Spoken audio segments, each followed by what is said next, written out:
Big breaking news చూస్తున్నాము. Telugu Desam party అధినేత ఆంధ్రప్రదేశ్ మాజీ ముఖ్యమంత్రి చంద్రబాబు నాయుడును తన కుమారుడి వివాహానికి వైఎస్ షర్మిల ఈరోజు ఇంటికి వెళ్ళి ఆహ్వానించడం జరిగింది. హైదరాబాద్లోని చంద్రబాబు నివాసానికి వెళ్ళిన షర్మిల కుమారుడు రాజారెడ్డి పెళ్లికి చంద్రబాబు కుటుంబాన్ని ఆహ్వానించడం జరిగిందట. అనంతరం ఆమె మీడియాతో మాట్లాడుతూ ఆసక్తికర వ్యాఖ్యలు కూడా చేశారు. వైఎస్ రాజశేఖర రెడ్డి గారి మనవడు వైఎస్ రాజారెడ్డి పెళ్లి జరుగుతున్న తరుణంలో చాలామంది రాజకీయ నాయకులను పెళ్లికి ఆహ్వానిస్తున్నామని, ఇందులో భాగంగానే చంద్రబాబు గారిని కూడా పెళ్లికి వచ్చి వధూవరులను ఆశీర్వదించాలని కోరడం జరిగిందని షర్మిల చెప్పుకొచ్చారు. చాలాసేపు ఆయన రాజశేఖర రెడ్డి గారి గురించే చెప్పడం జరిగిందని, వారి స్నేహం గురించి, వారి రాజకీయ ప్రారంభ దశలో జరిగిన ప్రస్థానం గురించి చంద్రబాబు అవన్నీ గుర్తు చేసుకున్నారని షర్మిల చెప్పుకొచ్చారు. అయితే నాకు అవన్నీ గుర్తుకు చేయడంలోనే టైం అయిపోయిందని, ఇద్దరం చాలాసేపు మాట్లాడాం, చాలా సంతోషం అనిపించింది. పెళ్లికి వచ్చి నూతన వధూవరులను ఆశీర్వదిస్తానని ఆయన మాటిచ్చారు.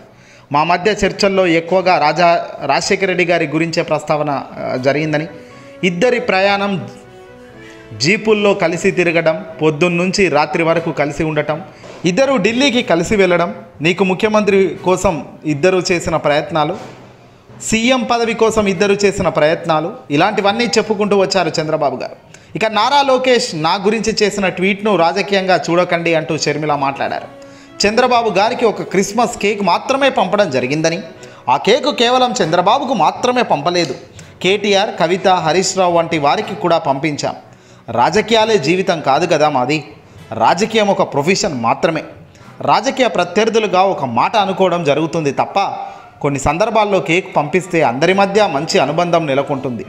చంద్రబాబును కలపడాన్ని రాజకీయంగా చూడొద్దని, రాజశేఖర రెడ్డి గారి కూడా తన సొంత పిల్లల పెళ్లిళ్లకు చంద్రబాబు గారిని పిలిచేవారని, చంద్రబాబు కూడా రావడం జరిగింది, మమ్మల్ని ఆశీర్వదించడం జరిగింది. అందరం కలిసి ప్రజా సేవకు ముందుకు వెళ్తున్నాం. అందరూ ఫ్రెండ్లీగా ఉండాలి. ప్రజల కోసం అందరం నమ్మకంగా పనిచేద్దాం. నాకు ఏ పదవి ఇవ్వాలనేది కాంగ్రెస్ నాయకత్వం చూసుకుంటుంది.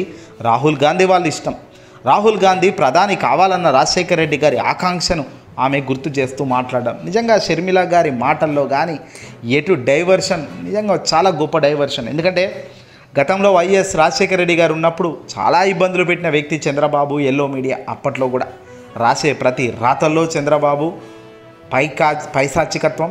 ఏకంగా రాజశేఖర రెడ్డి గారు అనేక సందర్భాల్లో చంద్రబాబును అవమానించడం జరిగింది. నువ్వు మారవయ్యా, నువ్వు మనిషివేనా అని కూడా చంద్రబాబును అంటే రాజకీయంగా తిట్టుకోవడం ఇవన్నీ కామనే. కానీ షర్మిల గారి మరీ ఇలా చెప్పడం కూడా అంత కరెక్ట్ అయితే కాదు. ఎందుకంటే తాను ఇష్టం, తన వివాహం, తన కుమారుడి వివాహంకు తాను ఏదో పత్రిక ఈ పొద్దే గుర్తొచ్చిందా?